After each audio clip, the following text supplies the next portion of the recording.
The wind whipped through the skeletal trees at Bayview Cemetery, cutting sharp and cold against Nathan Carver's face as he stepped out of his sleek black Tesla.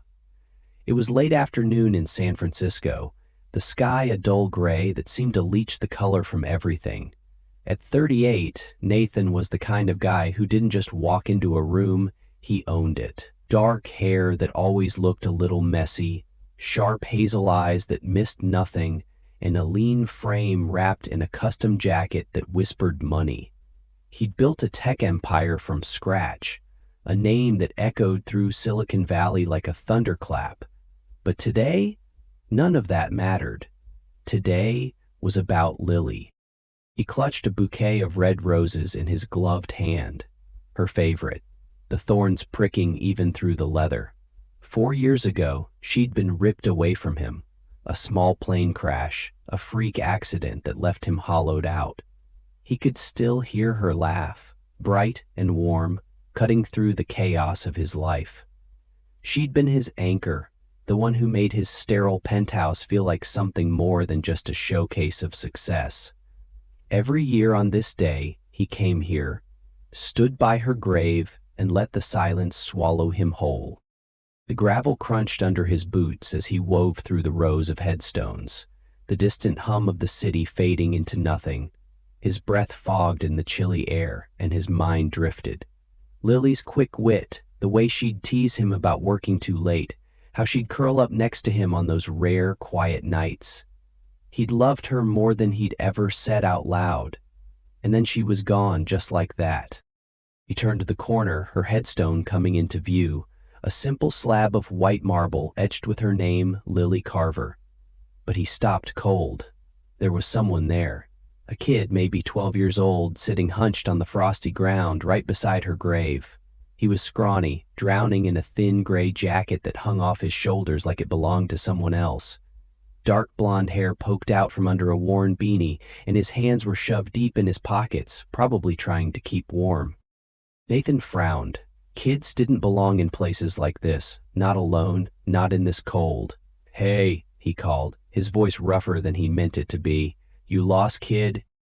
The boy's head jerked up, and when his eyes locked onto Nathan's, the world tilted. They were big, piercing blue eyes, exactly like Lily's. Not just the color, but the depth, the quiet weight they carried. It hit Nathan like a punch to the gut, stealing the air from his lungs. For a split second, he thought he was seeing things, some cruel trick his mind was playing after too many sleepless nights. The kid didn't flinch, just stared back, his pale face streaked with dirt and maybe the ghost of tears. "No," he said finally, his voice small but steady. "I'm not lost. I came to see my mom." Nathan blinked, the words not quite landing. "Your mom?" He took a step closer, glancing at the headstone to make sure he hadn't lost his damn mind. Lily Carver. His Lily. He looked back at the boy, his brows knitting together. "What do you mean, your mom?" The kid tilted his head, like Nathan was the one not making sense. Then he pointed a bony finger at the grave. "Her. Lily. She's my mom." The roses slipped in Nathan's grip, a thorn catching his thumb, but he barely felt it. His heart thudded hard against his ribs, a chaotic rhythm that drowned out the wind. This couldn't be real. He and Lily didn't have kids. They'd talked about it, sure, late-night whispers about a little family to ground them, but it never happened. Work always came first, then the crash did, and that was the end of it. So who was this kid? And why the hell did he have Lily's eyes? Nathan stood there, frozen, the cold biting at his knuckles as he stared at the kid. The boy's words hung in the air like smoke. Lily. She's my mom. It didn't make sense. None of it did. He tightened his grip on the roses, the stems creaking in his hand, and forced his voice to steady. "Look, kid, I don't know what you're playing at, but this isn't funny. Lily was my wife. We didn't have any kids." The boy, Ethan, he'd said his name was when Nathan pressed him, didn't back down. He just sat there, cross-legged on the hard ground, his blue eyes locked on Nathan's like he was daring him to argue. "I'm not playing," he said, his voice quiet but firm, cutting through the wind. "She came to see me. All the time, at the home where I live. She brought me stuff, books, candy, a jacket once. She said I was special, that I had to stay a secret." Nathan's stomach twisted. A secret? Lily didn't keep secrets, not from him.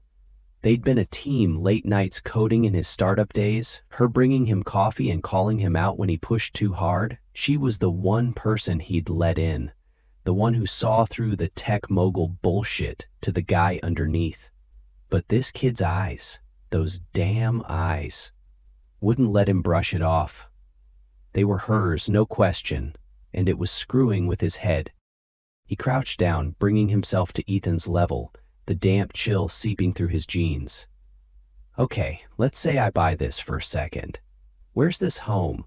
And why the hell would she keep you a secret?" Ethan shrugged, a small, tired movement that made him look even younger than he was. "It's called Horizon Home, out past the bridge, near the old warehouses. She never said why, just that it was safer that way. She'd come maybe once a month, sometimes more. She'd sit with me, tell me stories about stars and stuff. Then she'd leave, and she always looked sad when she did." Nathan's chest tightened. Stars. Lily loved the stars. Used to drag him out to the roof of their first shitty apartment with a blanket and a bottle of cheap wine, pointing out constellations he could never remember. He could still see her face lit up by the city glow, her hair spilling over her shoulder as she laughed at his terrible guesses. Could she have shared that with this kid? The thought made his throat burn. He shook his head, trying to shake off the fog creeping into his brain. "And she stopped coming 4 years ago, right? When she died?" Ethan nodded, his gaze dropping to the ground for the first time. "Yeah. I didn't know why until Miss Clara told me she was gone. I saved up my pocket money to come here today. It's been 4 years, and I wanted to see her." 4 years. The same damn day Nathan came every year like some messed up cosmic joke. He stood up, running a hand through his hair, the roses dangling forgotten at his side. This was insane.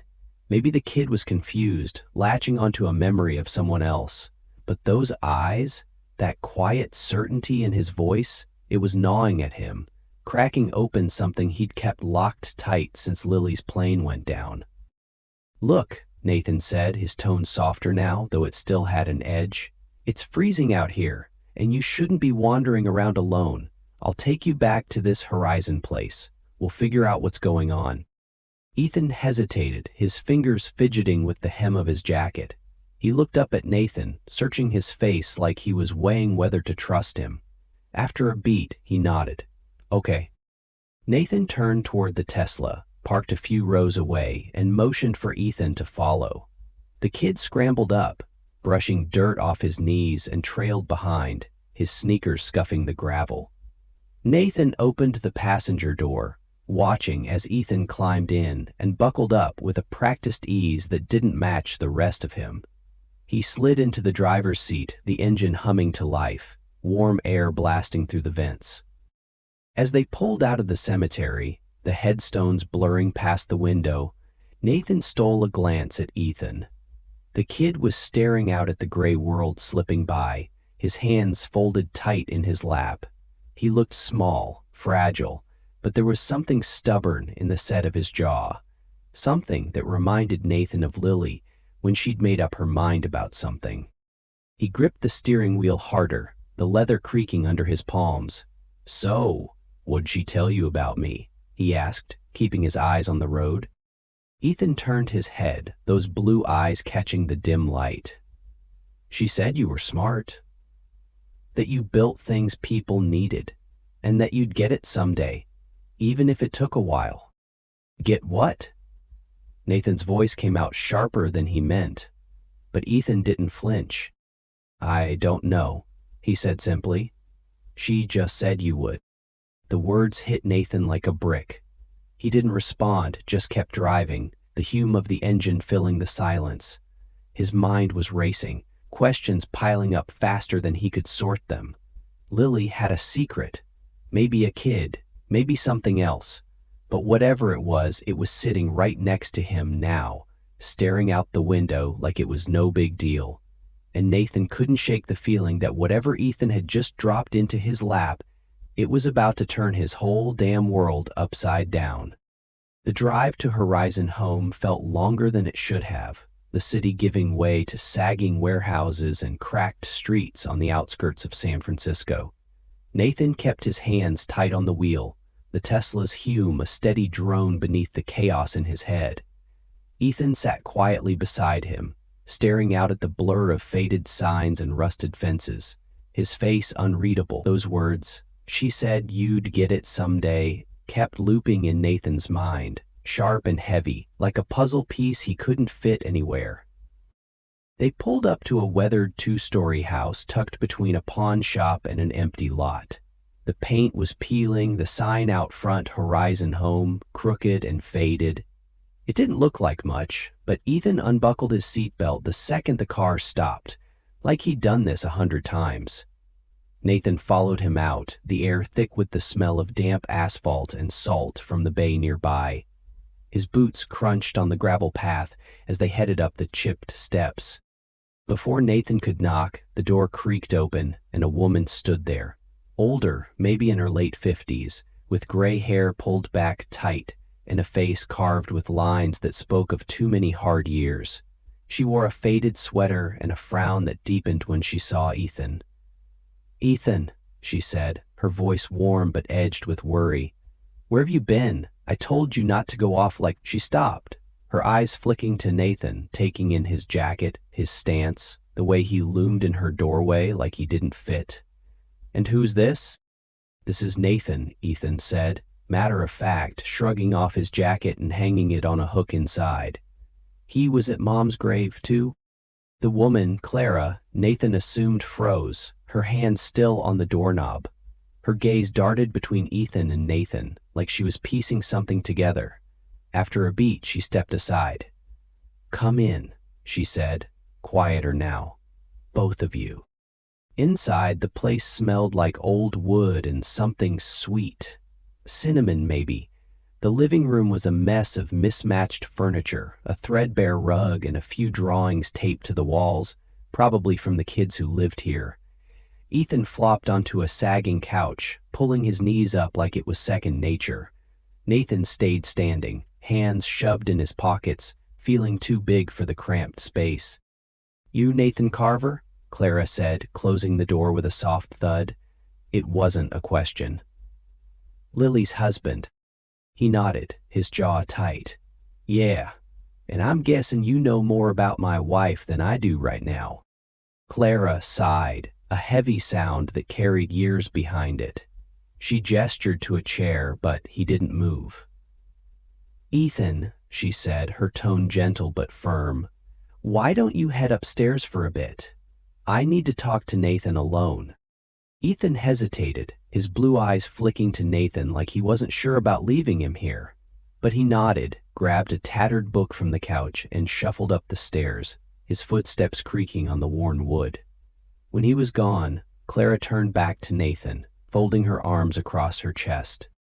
"I knew this might happen someday," she said, her voice steady but soft. "Lily told me it could." "Told you what?" Nathan's patience was fraying, his words coming out sharper than he meant.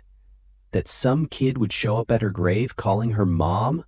That she'd been sneaking out here behind my back? What the hell's going on?" Clara didn't flinch. She walked over to a rickety desk in the corner, pulled open a drawer, and took out a faded envelope. "Lily brought Ethan here when he was just a baby," she said, holding it like it was something precious. "Dropped him off one night with a note and a stack of cash, enough to keep this place running for a while. She said it was the only way to keep him safe."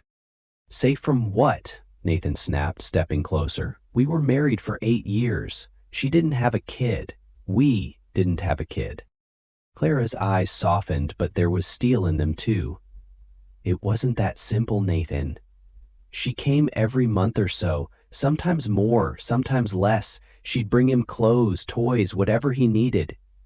She'd sit with him, hold him, tell him she was sorry she couldn't stay. But she made me promise never to contact you, said it'd ruin everything. Ruin what? His voice cracked, anger and hurt tangling together. What was she hiding? She handed him the envelope, her fingers brushing the worn paper. This was hers. She left it for emergencies. Said I'd know when to give it to you. I figure now's the time. Nathan took it, his pulse thudding in his ears. Lily's handwriting stared back at him. Nathan, scrawled across the front in that familiar slant he'd know anywhere. His hands shook as he tore it open, pulling out a single sheet folded tight. The words blurred for a second before he forced himself to read. Nathan, if you're reading this, I'm gone and you found him. I'm so sorry. Ethan's mine, not how you think, but mine to protect. I couldn't tell you because I was scared you'd never forgive me for the mess I left behind. He's not safe if the truth comes out. Not from you, but from him. Keep him close if you can. I love you more than you'll ever know. The letter slipped from his fingers, fluttering to the floor. From him? He said, looking up at Clara, his voice hoarse. Who's she talking about? Clara hesitated, her lips pressing into a thin line. She never gave me a name, just said Ethan's father was someone dangerous, someone she got away from before she met you. She thought he'd moved on, but she was terrified he'd come looking one day. Nathan's mind spun, a dozen questions slamming into each other. Lily had a past, a life before him, sure, but this? He bent down, picked up the letter, and read it again, her words slicing deeper each time. What happened after she stopped coming? He asked, quieter now. Clara's face softened with sadness. She died, didn't she? The crash. Ethan didn't get it at first. Kept asking when she'd be back. I had to tell him eventually. Broke my heart watching him cry himself out. Nathan glanced toward the stairs where Ethan had disappeared. A kid who'd lost her, lost Lily, twice in a way. He didn't know what to believe anymore, but one thing stuck. Lily had cared about this boy enough to build a whole secret around him, and now here he was, stuck in the middle of it, with no clue what to do next. I need to know more, he said finally, folding the letter and slipping it into his pocket. Everything you've got. Clara nodded. I'll tell you what I can. But you should talk to Ethan, too. He's got his own pieces of this, ones even I don't have. Nathan exhaled, the weight of it all settling hard on his shoulders. Whatever Lily had been running from, it wasn't buried with her anymore. It was upstairs, clutching a beat-up book, and he wasn't about to let it slip through his fingers. Nathan couldn't sit still after leaving Horizon home. The letter burned a hole in his pocket, Lily's words looping in his head like a glitch he couldn't debug. He's not safe if the truth comes out. Who the hell was he? And why had she kept this from him? He drove back to his penthouse, the San Francisco skyline glittering cold and indifferent through the floor-to-ceiling windows. The place felt emptier than ever, all sleek lines and polished steel, a hollow shell without her.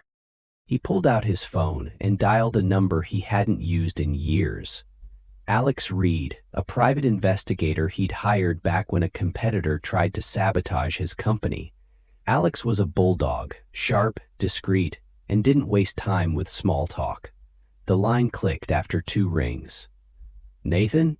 Alex's gruff voice came through. Been a while. What's up? I need you to dig into something, Nathan said, pacing the hardwood floor. Personal this time. My wife, Lily. She might have had a kid before we met. A boy named Ethan, living at a place called Horizon Home out near the warehouses. I need everything. Birth records, her past, anything tying them together. And if there's a father out there, I want his name. Alex let out a low whistle. Heavy stuff. You sure you want to open that door? Just do it. Nathan snapped, sharper than he meant. Fast. All right, boss, give me a couple days. The line went dead.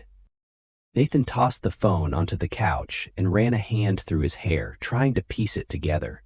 Lily with a kid? It didn't fit. She'd been his rock, smart, steady, the one who'd talk him down when he was ready to burn it all down. But now he wondered how much she'd carried alone, how many nights she'd slipped out to that rundown home while he was buried in code or board meetings. 2 days later, his phone buzzed while he was staring out at the bay, the Golden Gate Bridge a faint shadow in the fog. Got something, Alex said, his tone clipped. Ethan Hayes, born 12 years ago. No father listed, but Lily's name's on the guardianship papers. Not as the mother. Took some digging, but I found a sealed file from a clinic in Oakland. Ethan's real mom was Sarah Bennett, Lily's best friend from college. Died of cancer when he was 3. Lily took him in after that, kept it quiet. Nathan's breath caught. Sarah. He remembered her vaguely. Wild red hair, a laugh that filled a room. Lily had mentioned her a few times, always with a sad edge, saying she'd lost her fight. He'd assumed it was just grief, not this. So Ethan's her nephew or something? Not exactly, Alex said. Here's where it gets messy. Sarah was tangled up with a guy named Marcus Kane back then. Big shot politician now, running for Senate. Word is he dumped her when she got pregnant. Lily stepped in, moved Ethan to Horizon Home, made sure Marcus never knew.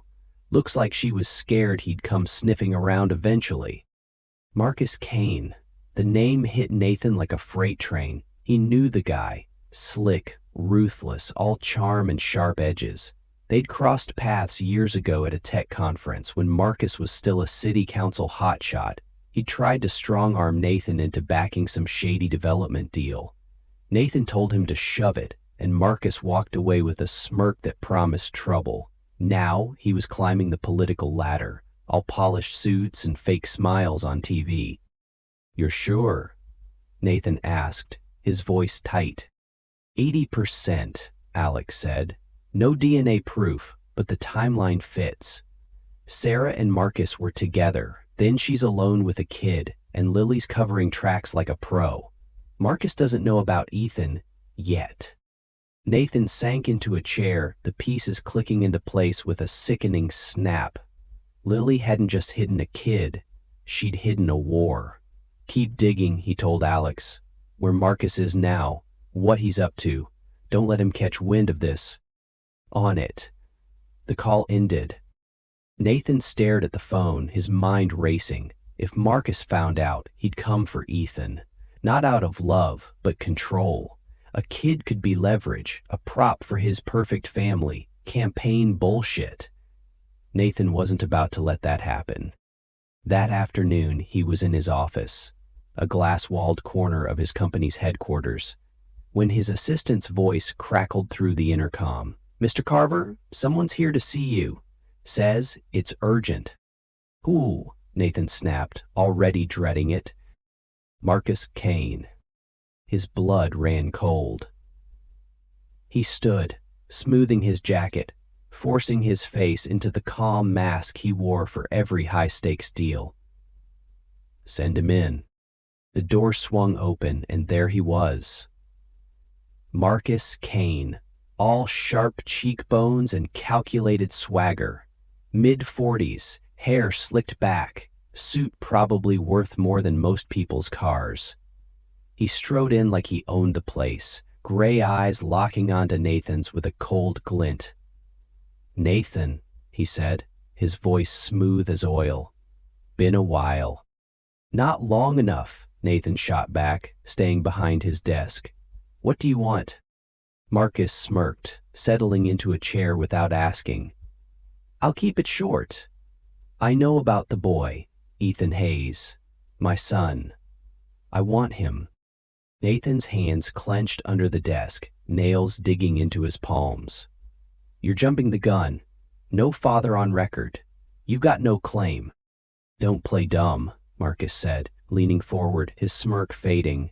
"I had my people look into Sarah's past after a tip landed on my desk. Took some work, Lily buried it deep, but it adds up. He's mine, and I'm taking him." "Has not a damn trophy," Nathan said, his voice low and steady. "Lily raised him, not you. You didn't even know he existed until what, yesterday?" Marcus's eyes narrowed, something hard flashing in them. "Blood's blood, Carver. I've got rights, and I'll drag this through every court in California if I have to. You think you can keep him from me?" "Eat doesn't want you," Nathan said, stepping out from behind the desk, closing the distance. "He's scared of you, and he doesn't even know you yet. What kind of father shows up after 12 years and starts throwing threats?"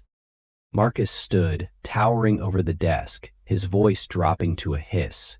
"The kind who doesn't let some tech geek steal what's his. I don't care what Lily fed you. She's not here to argue anymore. Ethan's coming with me one way or another." The air crackled, years of bad blood simmering between them. Nathan held his ground, his hazel eyes boring into Marcus's. "You'll have to go through me first, and I don't lose." Marcus held his gaze for a long moment, then let out a dry, hollow laugh. "We'll see about that. I'll be in touch." He turned and walked out, leaving the door ajar and the room thick with his threat. Nathan stood there, breathing hard, his mind racing. Marcus didn't bluff. He'd lawyer up, dig up every scrap he could, and turn this into a circus, and Ethan would be caught in the middle. He grabbed his keys. He needed to see the kid, figure out what he knew, because whatever Lily had been hiding, it wasn't buried anymore. It was coming for them both, and fast.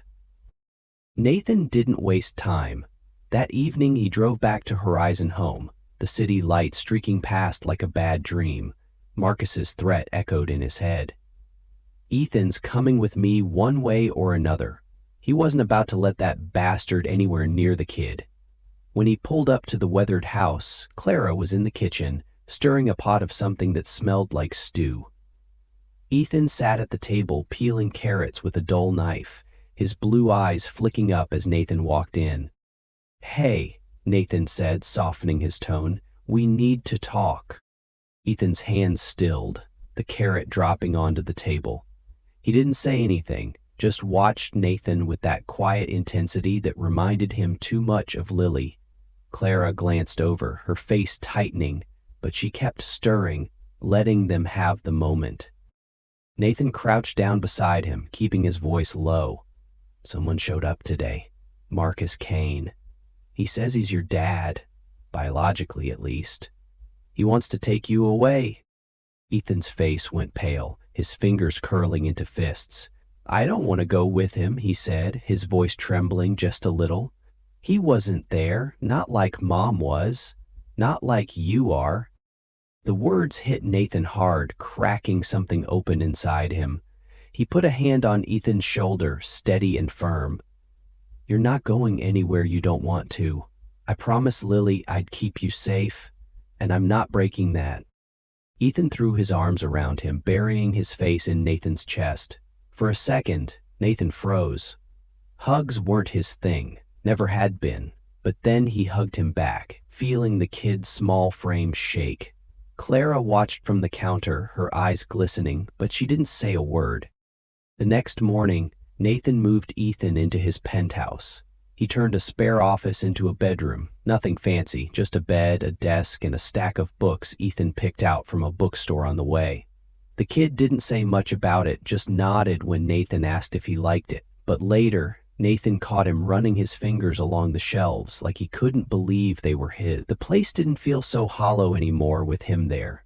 His quiet footsteps, the rustle of pages, the way he'd hum to himself when he thought Nathan wasn't listening. It was strange how fast he'd carved out a space in his life. But Marcus wasn't backing down. Within a week, he dragged him into court, all polished suits and icy confidence. He sat across the room, his lawyers flanking him like sharks, arguing blood rights like Ethan was some prize to be claimed. Nathan sat beside Ethan, his jaw clenched, watching the kid shrink into his chair, Ethan didn't look at Marcus, not once, just kept his eyes on the floor, his hands twisting in his lap. Nathan had thrown everything he had into this. Money, lawyers, every favor he could call in from years of climbing the tech ladder. Alex had dug up dirt on Marcus, shady campaign donations, a hushed-up scandal from his council days. Nothing concrete enough to sink him, but enough to muddy the waters. It wasn't pretty and it wasn't clean, but Nathan didn't care. This wasn't a boardroom deal anymore. This was family. The hearing stretched on, a blur of legal jargon and pointed fingers. Marcus's team painted him as a wronged father, robbed of his son by a secretive woman and her clueless husband. Nathan's lawyers fired back, leaning on Lily's guardianship papers and Ethan's life at Horizon Home.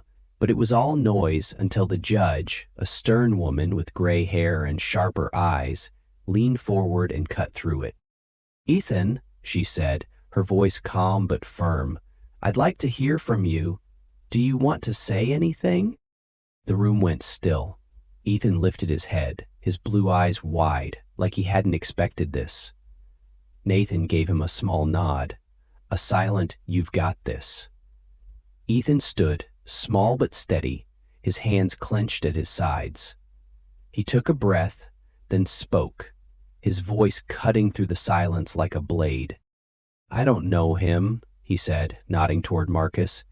"He wasn't there when I needed a dad. He didn't come to the home, didn't bring me books or tell me stories. Mom did, Lily did, and now Nathan's here. He's the one who's been there, not him." It hit the room like a thunderclap. Marcus's face darkened, his jaw tightening, but he didn't argue. Couldn't, not with the judge's eyes boring into him. Nathan felt something swell in his chest. Pride, relief, maybe both. Ethan sat back down, his shoulders slumping like he'd just run a marathon, and Nathan reached over, squeezing his arm. The kid had fought his own battle right there, and damn if he hadn't won it. The judge scribbled something, her face unreadable, then adjourned for a ruling later. Nathan led Ethan out of the courtroom, ignoring the glare Marcus shot their way as he stormed past with his entourage. Outside, the air was crisp, the city buzzing around them. Ethan looked up at Nathan, his voice quiet. "Did I do okay?" "You did more than okay," Nathan said, managing a half smile. "You were badass." Ethan grinned, small but real, the first time Nathan had seen him smile like that. It lit something up inside him, a warmth he hadn't felt in years. But he knew this wasn't over. Marcus wasn't the type to slink away. He'd regroup, come back harder, and Nathan had to be ready. Back at the penthouse that night, Ethan curled up on the couch with one of his books, a sci-fi thing with a beat-up cover. Nathan sat nearby, pretending to work on his laptop, but his mind was elsewhere. He'd called Alex again after court. "Marcus isn't done," he'd said. "I need ammunition, dirt, legal loopholes, whatever you can find." "On it," Alex had replied. "But Kane's a pit bull, Nathan. You sure you're ready for this?" "Yeah," Nathan had said, glancing at Ethan across the room. "I'm ready." He hung up, the fight settling into his bones. Marcus could bring his money, his lawyers, his threats. Nathan didn't care. This wasn't about winning anymore. It was about Ethan. He'd burn his whole damn company to the ground before he let that snake take the kid away. Ethan looked up from his book, catching Nathan's eye. "You okay?" he asked, his voice soft. Nathan nodded, forcing a lightness he didn't feel. "Yeah, kid. You?" Ethan shrugged, but there was a flicker of trust in his eyes, unguarded and real. "Yeah." They sat there, the city lights spilling through the windows, casting a glow over the room. It wasn't much, but it was something. A thread tying them together, fragile but growing stronger. Nathan didn't know what Marcus would throw at them next, but one thing was clear: he wasn't letting go. Not now, not ever. The next few days were a grind. Nathan barely slept, his penthouse a war room of late-night calls and scattered papers. His lawyers worked overtime, building a fortress around Ethan's custody case, while Alex kept digging into Marcus Kane's shadows. Ethan stayed close, quieter than usual, like he could feel the storm brewing. Nathan caught him staring out the windows sometimes, those blue eyes tracing the city lights, and it hit him every time. Lily's eyes, Lily's strength, staring back at him. It was late Thursday night when Alex's name lit up Nathan's phone. He answered on the first ring, stepping onto the balcony to keep Ethan from overhearing. "Tell me you've got something," he said, the bay wind cutting through his jacket. "I've got more than something," Alex said, his voice tight with urgency. "You sitting down?" "Just spit it out," Nathan snapped, his pulse already ticking up. "All right." I cracked a sealed file. Hospital records from 12 years back, buried deep. Marcus Kane's not Ethan's father. Lily is his mother, his real, biological mother. The words slammed into Nathan like a truck. He gripped the railing, the cold metal biting into his palm. "What?" "Yeah," Alex said. "Before you met her, Lily was with some guy, short fling, no name on the record. She got pregnant, freaked out, and gave Ethan to Sarah to cover it up. Sarah agreed to play the mom, put her name on the birth certificate. When Sarah got sick, Lily took over, moved Ethan to Horizon Home. Marcus was never in the picture. Sarah just let him think it years later to mess with him. Lily didn't want you knowing, probably scared you bolt if you found out about her past." Nathan's knees buckled, and he sank against the railing, the city blurring below. Lily, his Lily, Ethan's mom? His mind raced back, picking apart every memory. She'd been guarded sometimes, dodging questions about her life before they met. He chalked it up to her being private, but now it screamed at him. Those late-night talks about wanting kids, the way her voice would catch. She hadn't been dreaming about a future family. She'd been mourning one she'd already lost. "Why the hell didn't she tell me?" he muttered, more to himself than Alex. "Best guess?" Alex said. "She didn't want you tangled up in it. If Marcus ever sniffed around Sarah's story and connected dots, even wrong ones, he could have made trouble. She kept Ethan off the grid to protect him, and you—" Nathan's chest ached, a raw, ripping hurt. He'd spent 4 years grieving her, thinking he'd known her better than anyone. But this was a whole damn life she'd hidden from him. And Ethan wasn't just some kid she'd saved. He was hers. Theirs. In a way he hadn't seen coming. "Marcus doesn't know this?" he asked, his voice hoarse. "Nope," Alex said. "He's still chasing the Sarah angle. But I've got the DNA proof. Lily's name's tied to Ethan's birth in a locked file. You can use it to shut him down for good." Nathan hung up, his head spinning. He walked back inside, the warmth of the penthouse hitting him like a wall. Ethan was on the couch, a blanket pulled over his knees, flipping through that sci-fi book. He looked up, catching Nathan's expression. "What's wrong?" Nathan sat beside him, the leather creaking under his weight. He didn't know where to start, how to say it. "I found out something about your mom. Lily, she wasn't just taking care of you because of Sarah. She's your real mom. You're her son."